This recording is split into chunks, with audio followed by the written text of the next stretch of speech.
যে সমস্ত ইবাদতে শূন্য হয়ে থাকবে অথবা বহু ইবাদত বন্দেগীতে কমতি হয়ে থাকবে, তার শূন্যস্থানটাকে পূরণ করবে এই সিয়াম বা যে কোনো নফল ইবাদত বা সুন্নত ইবাদত এসে সে ঘাটতিকে পূরণ করে দেবে। সেজন্য এগুলা রাখা খুবই আশু প্রয়োজন।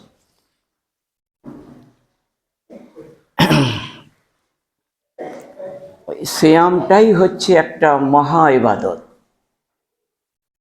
আর সিয়ামের এত জোরালো ইবাদত, এত পাওয়ারফুল ক্ষমতা আছে, যা মহানবী সাল্লাল্লাহু আলাইহি সাল্লাম তিনি বলেছেন, আস-সাওমু জুন্নাতুন হিসনুন হাসিনুম মিনান নার, রাওয়াহু তিরমিজি।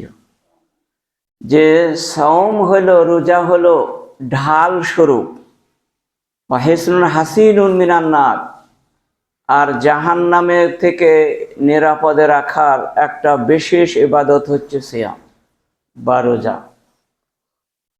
সৈন্যগুলাকে যেমন সৈন্য বিভাগের মানুষ জানে দুর্গর ভেতরে নিরাপদে রাখা হয়, চতুর্দিকে কিলা থাকে, দুর্গ থাকে, প্রচুর গহীন করে তাদের খাদ করে পানি থাকে চতুর্দিকে, তারপরে কয়েক তাল গাছ উঁচু প্রাচীর থাকে, সেই প্রাচীরের মাথায় মাথায় বহু ছিদ্র থাকে, তাকে দুটো তিনটে করে পুলিশ রাইফেলে রেডি থাকে 24 ঘন্টা। একে দুর্গ বলা হয়। আর তার ভিতরে সৈন্য অবস্থান করে এত নিরাপদ জায়গায়, এত সুরক্ষিত জায়গায়। ঠিক রমজানের রোজাটা রাখবে বা সিয়াম এই শাবান মাসে যারা রাখবে বা অন্যান্য নফল সিয়াম যারা অন্য মাসে রাখেন, তাদের জন্য ওই দুর্গের ভেতরে আল্লাহ তাআলা রেখে দেবেন নিরাপদে, যারা জান্নাতে প্রবেশ করাবে। এত সুন্দর কথা হাদিসে উল্লেখ করা হয়েছে। এবং এই সিয়াম বা রোজা এমন একটা ইবাদত যা আল্লাহ রাব্বুল আলামিন নিজ হস্তে দান করবেন, নিজ হাতে। বহু ইবাদত আছে পৃথিবীতে, কত রকমের ইবাদত বন্দেগী আছে, সব ইবাদত বন্দেগী কিন্তু ফেরেশতার মাধ্যমে দেওয়া হবে। কিন্তু সিয়ামই এমন একটা ইবাদত, এত ক্ষমতাধর, এত পাওয়ারফুল ইবাদত, কি বলবো, এটা মহান আল্লাহ রাব্বুল আলামিনের নৈকট্য লাভের জন্যই যারা করে, তাদের জন্য আল্লাহ তাআলা নিজে আস-সাওমু লি ওয়া আনা আজজি বিহি, রাওয়াহুল বুখারী। মহানবী বললেন, মহান আল্লাহ তাআলা সাওমু লি বলেন, রোজাটা হচ্ছে আমার জন্য, আর ও আনা আজিজি বিহি, আর আমি নিজ হাতে প্রদান করব। এটা কাউরির হাত দিয়ে নয়, সরাসরি আল্লাহ তাআলা আমাদেরকে নেকি দান করবেন কিয়ামতের মাঠে। যারা এরকম নফল রোজা রেখে আছে বা রেখেছেন, তাদের সিয়ামগুলাও চারটিখানি কথা লয়। এদের সম্বন্ধে 3টে হাদিস আমি শেষের দিকে সময় পেলে বলবো ইনশাআল্লাহ। আর এই সিয়াম একটা সীমাহীন বিনিময় এবং প্রতিদান, যা অন্য কোনো ইবাদতে এরকম দান পাওয়া যায় না। এতে কোনো পয়সা কড়িও খরচ হয় না, সময়ও নষ্ট হয় না, এবং ইবাদতে মগ্ন হওয়া যায়, পরহেজগার বেশি হওয়া যায়। সেজন্য এই ইবাদত একটা অমূল্য ইবাদত, এর কোনো মূল্য দেওয়া যায় না। হযরতে আব্দুল্লাহ ইবনে আব্বাস থেকে বর্ণিত, রাসূল সাল্লাল্লাহু আলাইহি ওয়াসাল্লাম তিনি বলেছেন, ওরাল ইসলামে কাওয়াইদুদ্দিন সালাসাতুন, দিন ইসলামের স্তম্ভ, দিন ইসলামের ভিত্তি স্থাপন, দিন ইসলামের বুনিয়াদ, প্ল্যান এস্টিমেট, 3টি জিনিসের উপর নির্ভর করে দিন ইসলামটা। পুরো ইসলামটাকে 3টি ক্ষমতা দান দিয়ে, যেমন অটো রিক্সা 3টে চাকায় চলে, যে কোনো একটা চাকা যদি তার নষ্ট হয়ে যায়, তাহলে সে অটো রিক্সা চলতে পারে না। ঠিক অনুরূপভাবে এই তিনটির মধ্যে যে কোনো একটা যদি খামতি হয়ে যায়, একটা ইবাদত যদি না হয়, অকেজ হয়ে গেল ওই গাড়ি, তাতে আর জান্নাতে নিয়ে পৌঁছাইতে পারবে না, এমন একটা ইবাদত। সেজন্য মহানবী বললেন, উরাল ইসলামে ওয়া কাওয়ায়েদুদ্দিনে, দিনটাকে মজবুত করে, ইমানদারের ইমানটাকে মজবুত করে দেয় তিনটি জিনিসে। সালাসাতুন উসসিসাল ইসলাম ফামান মান তারাকাহা ওয়াহিদাতান ফাহুয়া বিহা কাফিরুন হালালুদ দামে। এই তিনটির মধ্যে যে কোনো একটা যদি বর্জন করে দেয়, একটা যদি পরিত্যাগ করে দেয়, একটা যদি অবহেলাই না করে, তাহলে ফাহুয়া কাফিরুন, সে পরিষ্কার আল্লাহকে অস্বীকার করলো, কাফের হয়ে গেল। ও হালালুদ দামে, একে রক্তপাত করাটাও বৈধ হয়ে গেল। তার মধ্যে প্রথম নম্বর হলো শাহাদাতু আল্লাহ ইলাহা ইল্লাল্লাহ, সেটা আল্লাহ ছাড়া কোনো সত্য মাবুদ জগতে কেউ নেই, এটার সাক্ষী প্রদান করানো এবং বিশ্বাস করা অন্তরস্থল থেকে। নম্বর 2, ওয়াসালাতুল মাকতুবাত, ফরজ নামাজকে পরিত্যাগ করা, এটাও ইমানদারের অবহেলিত এবং দুর্বল শ্রেণীর মানুষ, সেও পরিষ্কার কাফের হয়ে যায়, অস্বীকার করল আল্লাহকে। আর নম্বর 3, অসৌমুর মাকতুবাত, আর সৌমু রমজান, রমজান মাসে রোজা। তাহলে এই তিনটির মধ্যে যে কোনো একটা কিন্তু পরিত্যাগ জীবনে যেন না হয়। 1 নম্বর সালাত, 2 নম্বর তাওহীদ, 3 নম্বর সিয়াম। এই অটুট হবে থাকতে হবে। তাওহীদ যদি টলমল হয়ে যায়, তাওহীদ যদি অবহেলা হয়ে শিরক বিদআতে ঢুকে যায়, গেল সে জাহান্নাম চলে গেল। রমজান মাসে রোজা থেকে সে সুস্থ সবল থাকা সত্ত্বেও যদি সে রোজা রাখলো না, সে চলে গেল জাহান্নাম। সুস্থ সবল থাকা সত্ত্বেও, 3 বেলা আহার করা সত্ত্বেও, আল্লাহর দেওয়া রুজি খাচ্ছে, আল্লাহর দেওয়া অক্সিজেন গ্রহণ করছে, আর আল্লাহর নৈকট্য লাভের জন্য 5 ওয়াক্ত সালাত পড়ে না, সে আল্লাহকে অস্বীকার করলো, সে জাহান্নাম। তাহলে বোঝা গেল তিনটি কিন্তু হেভি প্রয়োজন, খুবই প্রয়োজন। আবু ইয়ালা থেকে হাদিসটি বর্ণনা করা হয়েছে এবং সহিহ আত-তারগিবে এই আছে 2য় খণ্ড 109 পৃষ্ঠায় আছে। সেজন্য এটা খুব প্রয়োজন, 12 মাস এই কাজগুলো করতে হবে। সালাতের কোনো ছুটি নাই, শেষ নিঃশ্বাস ত্যাগ পর্যন্ত। সেজন্য দেখুন, এই কাজগুলো করতে করতে যে মারা যায় সোজা জান্নাত, তার একটা হাদিস দলিল সহ বলছি। সহিহ তিরমিজির 413 নম্বর একটি হাদিস বলছি, যে মহানবী সাল্লাল্লাহু আলাইহি ওয়াসাল্লাম তিনি বলেছেন যে ইন্নাল আবদা আউয়ালু মা ইউহাসাবু বিহি ইয়াউমাল কিয়ামাতে, আউয়াল, সর্বপ্রথমে কিয়ামতের মাঠে যাকে প্রশ্ন রাখা হবে, ইন্নাল আবদা ইয়াউমাল কিয়ামাতে মিন আমালিহি আস-সালাত, সেটা সালাত সম্বন্ধে জিজ্ঞেস করা হবে। ওটা মাত্রই সালাত সম্বন্ধে হিসাব দাও।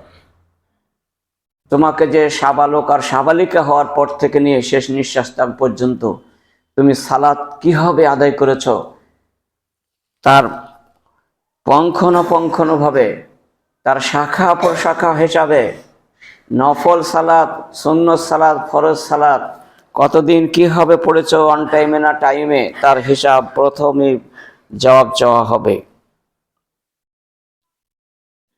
তারপর বলা হলো ফাইন সালুহাত, সে যদি হিসাবে ঠিকঠাক দিতে পারে, কোনো অসুবিধা নয়, ফাকাদ আফলাহা ওয়া আনজা, সে পরিত্রাণ পেয়ে গেল, সাকসেসফুল হয়ে গেল, পাশ করে গেল এবং সে জান্নাত চলে গেল। কি সুন্দর কথা! একটা ইবাদতই জান্নাত, আজীব ইনসান, মানে জীবনে কাজা নাই কথা। ট্রেনে যাচ্ছে তবু সে পকেটে করে মাটি নিয়ে গেছে, সে তয়ম করে ইশারা করে, সে ইশারায় দাঁড়িয়ে দাঁড়িয়ে পড়লো বা বসে বসে পড়ে ফেললো, তাকে নড়াইতে হবে না, সে শুধু নিয়ত করলেই হয়ে যাবে। এরকম যে মুসল্লি যারা, তারা আনজাহা আল্লাহ নেই বলছেন সে নাজাত পেয়ে গেল, জান্নাত পেয়ে গেল। আবারও বললেন, আর যদি ওয়াইন ফাসাদাত, যদি দেখা যায় সালাতের হিসাবে গড়বড়ি আছে, বহু জায়গায় গ্যাপ হয়ে আছে, হয়তো 20 বছর বয়সে ধরেছে, 5 বছর তার গ্যাপ হয়ে আছে, 15 থেকে 20, এই 5 বছর একদিনও পড়া নাই, এরকমও বহু লোকের আছে।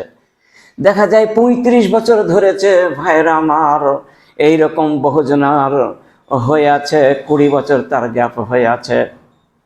হায় হায়, মেকআপ কি করে দেওয়া যাবে?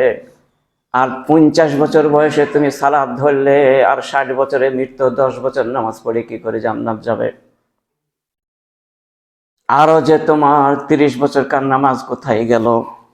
সেজন্য মহানবী আমার বলেন, ফাইন ফাসাদাত, অথবা বহু কাজা হয়ে আছে, বহু সময় অন টাইমে পড়েছে, এগুলার হিসাব কি করে দেবে?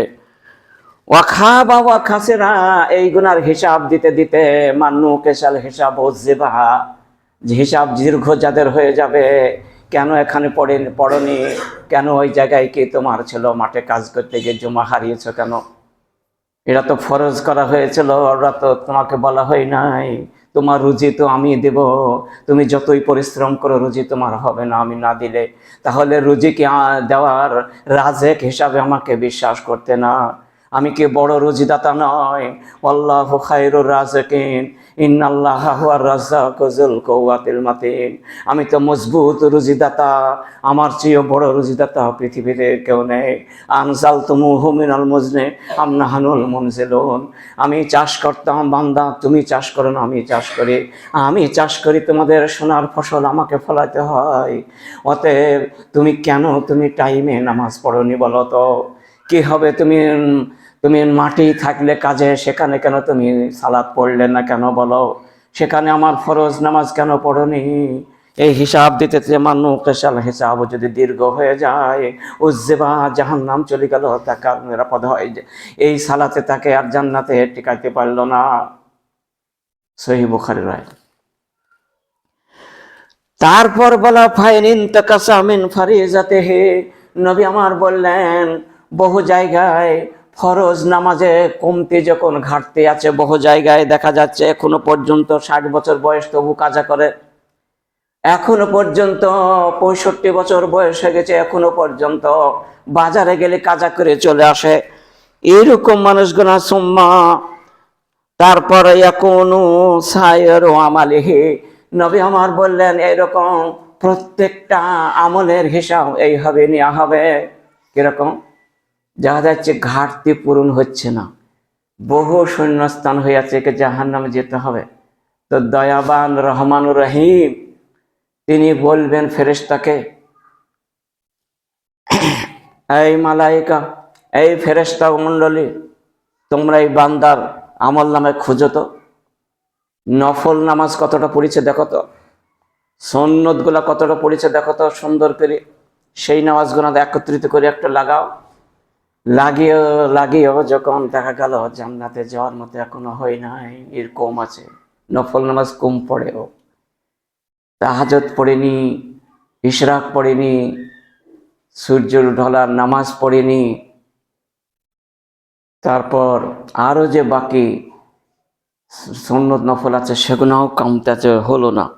আবার বলবেন, ও ইয়া মালাইকাতে ফেরেশতা, ও জাকাত দেখো, পয়সার দান খয়রাত কিরকম করেছে, ওই দিকের নফলগুলো দেখো, জাকাত বাদ দিয়ে, জাকাতে যদি শোধ না হয়, নফল জাকাত সাদকা কি করেছে, দান করেছে সেগুলো দেখো, ওতেও যদি না হয়, সিয়াম দেখো, কোন মাসে কতটা রোজা রেখেছে, রোজার মাসে বাদে অন্য কোনো মাসে কোনো সিয়াম এক আধটা আছে কি দেখো তিনি, যে এক একটা খুঁজে খুঁজে পেয়ে যাবে যে হ্যাঁ এই মাসে করেছে দুটো, ওই মাসে একটা করেছিল, যে ওটা লাগিয়ে দাও, এর সঙ্গে যোগ দাও, যোগ দিল মিন আমালিহি ফিজালিকা, সাকসেস হয়ে গেল, জান্নাত চলে গেল। তাহলে ওইগুলা কিন্তু ঘাটতি পূরণ হয়ে গেল, শূন্যস্থান পূরণ করে দিয়ে আল্লাহ এটা রহমানুর রহিম, এটা করবেন, দয়ার সাগর তিনি। দেখুন রোজা করতে করতে যদি মরে যায় সে সোজা জান্নাত, তো রোজা ছাড়বেন না কেন? হাদিস বলছে দেখুন, আন হুযায়ফা রাদিয়াল্লাহু তাআলা আনহু ক্বালা আল্লাহ নবী সাল্লাল্লাহু হুযায়ফা থেকে বর্ণিত রাসূল সাল্লাল্লাহু তিনি বলেছেন, ইন্নাল্লাহ মান ক্বালা লা ইলাহা ইল্লাল্লাহ, যে ব্যক্তি কলেমায়ে তাওহীদ লা ইলাহা ইল্লাল্লাহ বারবার বলে, দিনে রাতে 5 বার 500 বার বলে, 5 ওয়াক্ত সালাতে ধরে নেন, আঙুল গুনে গুনে এরকম করতে করতে রাস্তায় যেতে লা ইলাহা ইল্লাল্লাহ পড়তে যায় একাকী, খতেমালাহু বিহা দাখালাল জান্নাতা, এই অবস্থায় সে মৃত্যু হয়ে গেল রাস্তায় লা ইলাহা ইল্লাল্লাহ পড়তে পড়তে যেতে যেতে তার মরণ চলে আসলো, দাখালাল জান্নাতা, ও জান্নাতে প্রবেশ করে গেল। ওমান সামা ইয়ামান ইবতিগা মিন ওয়াজহিল্লাহ, আর যে ব্যক্তি সিয়াম পালন করলো, তাতে নফল সিয়াম হোক আর সুন্নত হোক আর ফরজ হোক, সিয়াম পালন অবস্থায় মারা গেল আল্লাহর নৈকট্য লাভের জন্য, দাখালাল জান্নাতা, সে জান্নাতে প্রবেশ করে গেল।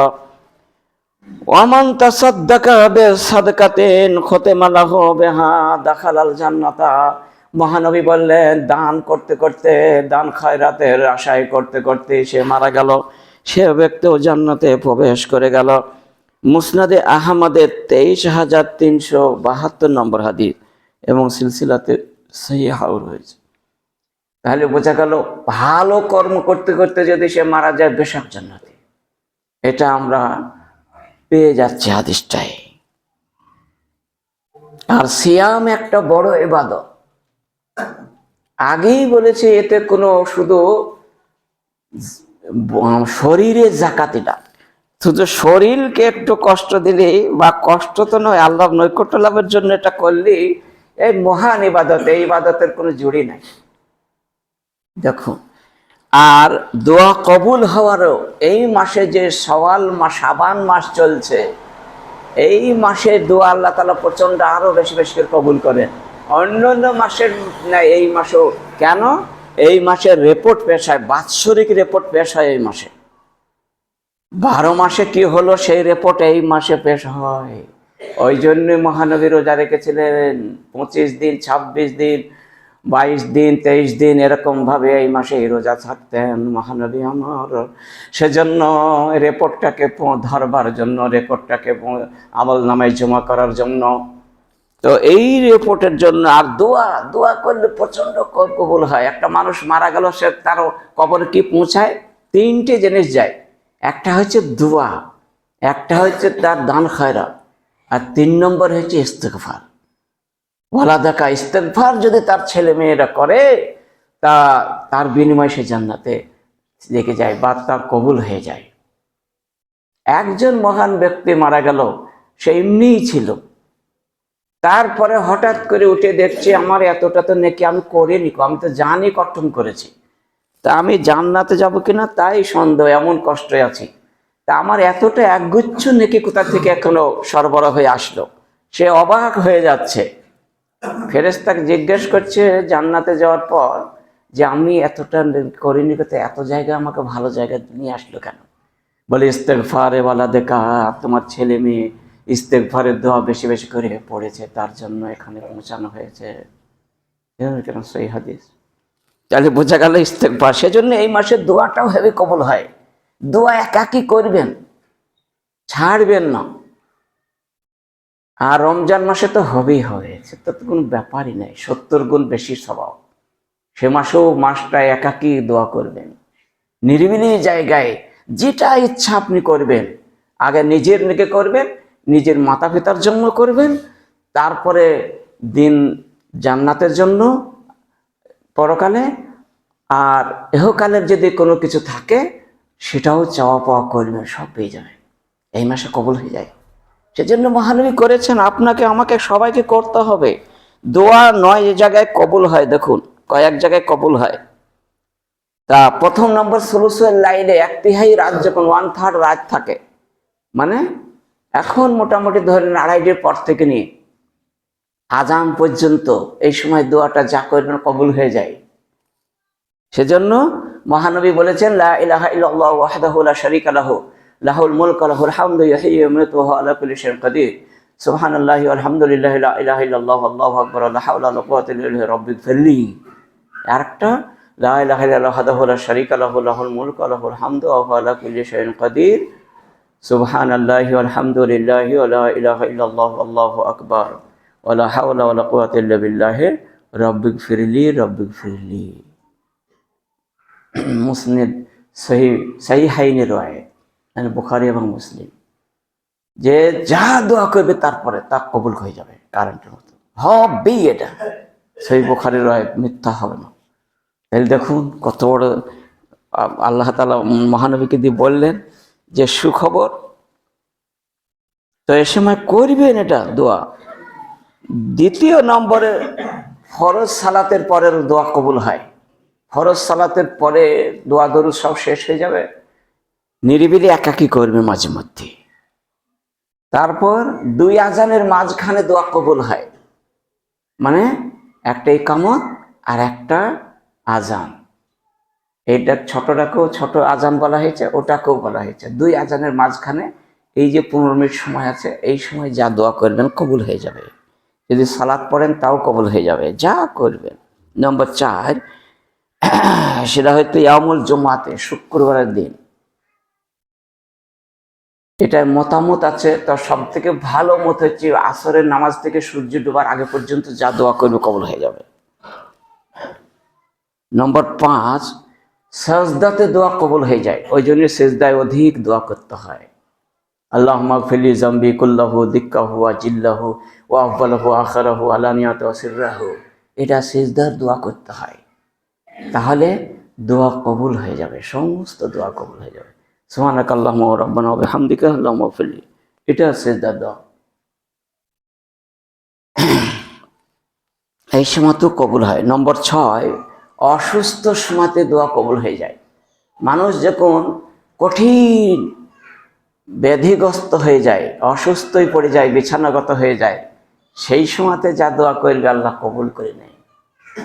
সেজন্য সেই সময়তেও দোয়া করতে হয়। আর মাজলুম, 7 নম্বর হচ্ছে মাজলুম, পীড়িত অসহায় মানুষ, তার উপরে অত্যাচার করেছে সবল মানুষরা, সে যা দোয়া করবে সেটা কবুল হয়ে যাবে। আর তারপরে মুসাফিরের দোয়া কবুল হয়ে যায়, যারা প্রবাসে থাকে, বাড়িঘর ছেড়ে দেহ দূর থেকে আসছে তাদের। আর 8 নম্বর হচ্ছে ওয়ালেদুল ওয়ালাদ, পিতা যদি পুত্রের জন্য দোয়া করে সে দোয়াটা কবুল হয়ে যায়। পুত্র যদি বাপের জন্য দোয়া করে সেটাও কবুল হয়ে যায়। 9 নম্বর। আর 10 নম্বর ফজরের সময় দোয়া কবুল হয়ে যায়। সেজন্য আর দোয়াও হল ইবাদত, দোয়াটাও একটা বিশাল বড় ইবাদত। সিয়াম রাখাটাও যেমন বড় ইবাদত, দোয়া করাটাও সেই রকমই ইবাদত বন্দেগী। তাহলে ওটা তো আমরা করি না, এটা করবেন, কেন করবেন না? কাবলাল তুলুই শামসে ও কাবলাল গুরুব, সূর্য ওঠার আগে পর্যন্ত দোয়া করবেন, আর সূর্য ডোবার আগে পর্যন্ত, মানে আসরের পর থেকে নিয়ে সূর্য ডোবার আগে পর্যন্ত, আর ফজরের সালাতের পর থেকে নিয়ে সূর্য উদয় হওয়ার আগে পর্যন্ত, এই দুটি মারাত্মক সময় দোয়া, এগুলো ছাড়বেন না, কবুল হবে। আল্লামা ইবনে কাইয়ুম তিনি বলেন যে ওনার উস্তাদ আল্লামা ইবনে তাইমিয়া সম্বন্ধে, লা ইয়ানামুনা বাদাল ফজরে, ফজরের সালাত পড়ার পর উনি কোনোদিন ঘুমাননি। কেন? আল্লাহ কসম করেছেন যে ওয়াসুবহে যা আসফার, আল্লাহ কসম করে বলছেন, আমার কসম করে বলছি বান্দা শুনে নাও, ওয়াসুবহে, সকালবেলাটা সূর্য ওঠার আগের সময়টায়, ওয়াসুবহে যা আসফার, ফর্সা না হওয়া পর্যন্ত, সূর্য ওঠা না হওয়া পর্যন্ত, এই সময়টায় খুব মূল্যবান সময়। এই সময়টায় তোমরা যেন কেউ ঘুমিয়ে কাটিয়ে দিও না। তোমরা তারপরে সূর্য উদয় হওয়ার পরে শুয়ে কাটিয়ে দাও, সারাদিন ঘুমিয়ে দাও, অসুবিধা নাই, কিন্তু এই সময়টাই তোমরা কখনো ঘুমাইও না, কসম করি আল্লাহ তাআলা বললেন। আর এই সময় মানুষ সামনে রমজান মাস আসছে, মায়ের ঘুম, ফজর পড়তে বাস ছুটতে গিয়ে ঘুমিয়ে গেল। এ গাছগুনা করবেন না গো, আল্লাহ কসম করে বলছেন। একটু শুনবেন, অন্য বছরে যা হয় হোক, এ বছরে শুনবেন, এটা অনুরোধ। তো ইবনে কাইয়ুম বলছেন, দেখুন কি সুন্দর কথা, লা ইয়ানামুনা বাদাল ফজরে, ফজরের পর ঘুমাননি। হাত্তা ফি সিদ্দাতে ওয়াস সাফারে, কঠিনতম বিপদের সময় তো জীবনে শোননি। ওয়াস সাফারে, সফরে আছেন কোনো ঘর বাড়ি ছেড়ে দিয়ে বহুদিন ধরে, সেখানেও জীবনের সন্নি। এই সময় ফজর পড়ে সূর্য না ওঠা পর্যন্ত ঘুমাননি। ইয়ান্তাজিরুন ইলা তুলুই শামসে, সূর্য উদয় হওয়া পর্যন্ত অপেক্ষা করেছিলেন। কেন? ইন্নাল আরজা ওয়াল বারাকাতা তুনাজ্জালু মিনাস সামাই ওয়াল ফিল আরজে, এই জন্য যে বরকত যত আছে, উন্নতি যত হবে এই সময়তে হয়। এই সময় দোয়া করলে তার উন্নতি হয়, বরকতটা চলে যায়। পৃথিবীতে যত লোক এই সময়তে দোয়া করবে, যে এই সময়তে উঠে যে কাজ শুরু করে দেবে, তার উন্নতি হবেই হবে। এটা কোরআনের কথা। এবং ইন্নাল আরজা ওয়াল বারাকাতা, জমিনের উন্নতিটা আল্লাহ এই সময় উর্বর করে দেয়। ওয়াল বরকতটা এই সময় আল্লাহ উগলিয়ে দেয়। মানুষ নিয়ে নাও, তুমি যত বড় লোক হওয়ার চেষ্টা করো, একটু দোয়া করো, হয়ে যাবা। এই সময় যদি না, জীবনে না ঘুমিয়ে 10 মিনিট দোয়া করো, আমাকে আল্লাহ তুমি দুনিয়াতে ভালো রাখো, সুস্থ সবল করে সুন্দর করে আমাকে গাড়ি বাড়ি দাও, আল্লাহ দেখুন 1-6 মাসের মধ্যে দিয়ে দেবে। কিন্তু কেউ করে না তো। করে ইহুদি নাসারা করে, তারা বিশ্বের মধ্যে এখন সেরা।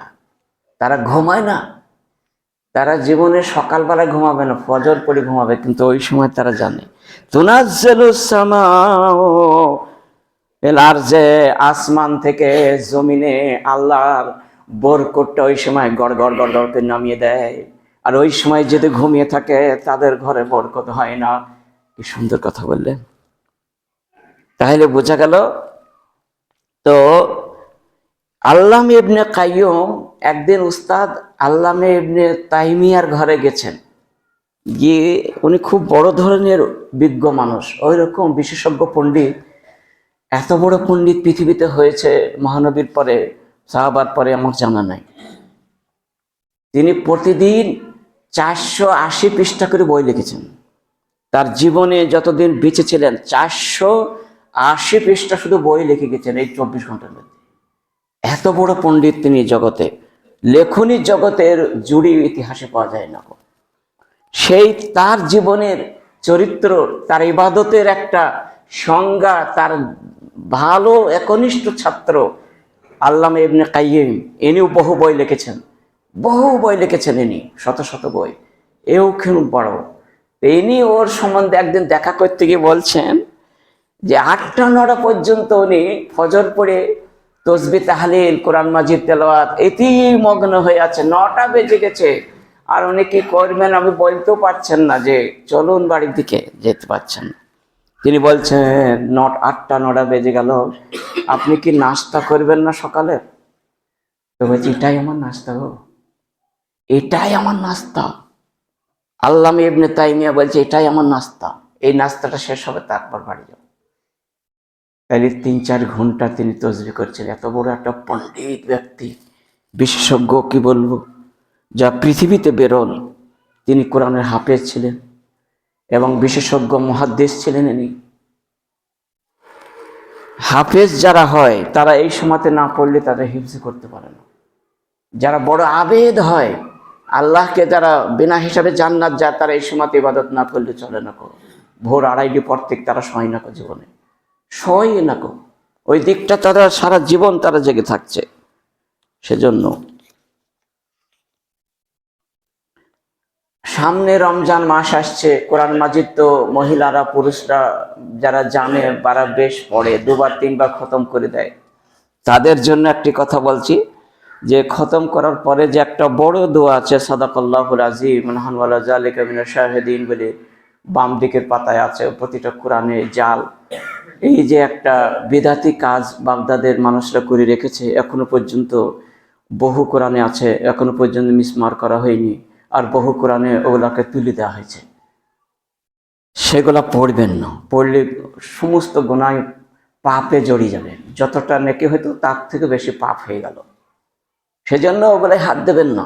আল্লাহ আনিস বি হাসাতি কবরি বলি 2.5 লাইনের ডান দিকে আছে, আর বাম দিকে একটা বিশাল বড় পাতা আছে, ওগুলাকে বর্জন করে দেবেন। আর 3 বার পড়বেন এটা কোরআন খতমের দোয়াটা, সুবহানাকা ওয়া বিহামদিকা লা ইলাহা ইল্লা আনতা আস্তাগফিরুকা ওয়া আতুবু ইলাইক। নাসাইতে এই হাদিসটা বর্ণনা করা হয়েছে 1344 নম্বর, সিলসিলাতুল আহাদিস সহিহায় 3164 নম্বর হাদিস।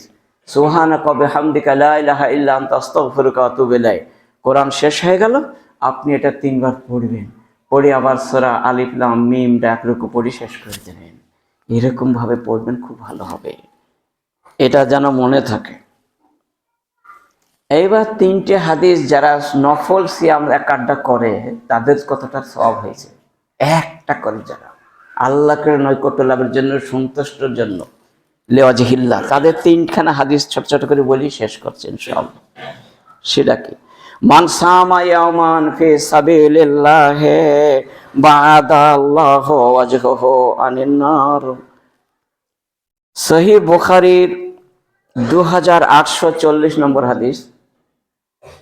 মান সামা ইয়াওমান ফি সাবিলিল্লাহ, একদিন রোজা রাখলো যে ব্যক্তি আল্লাহর সন্তুষ্টির জন্য, নৈকট্য লাভের জন্য, আল্লাহকে রাজি করার জন্য একদিন রোজা রাখলো। কোনো ভাই বোন আমার নিয়ত করে যে কোনো দিন, ও কোনো ঠিক নাই, একটা রোজা রাখলে শুক্রবার বাদ দিয়ে করতে হবে, যে কোনো দিনে আপনি 6 দিনের মধ্যে করুন। বা'দাল্লাহু ওয়াজহুহু আনিন নার, বা'দাল্লাহু ওয়াজহুহু, তাকে জাহান্নাম থেকে 70 খরিফান, 70 বছর কার রাস্তা থেকে, জাহান্নাম থেকে অতটা তফাতে তাকে রাখা হবে, এতটা দূরে রাখা হবে একটা রোজার বিনিময়ে। স্পর্শই করতে পারবে না জাহান্নাম। আর একটা হাদিস, মান সামা ইয়াওমান ফি সাবিলিল্লাহ, একটা রোজা আল্লাহর সন্তুষ্টির জন্য যে ব্যক্তি রাখলো,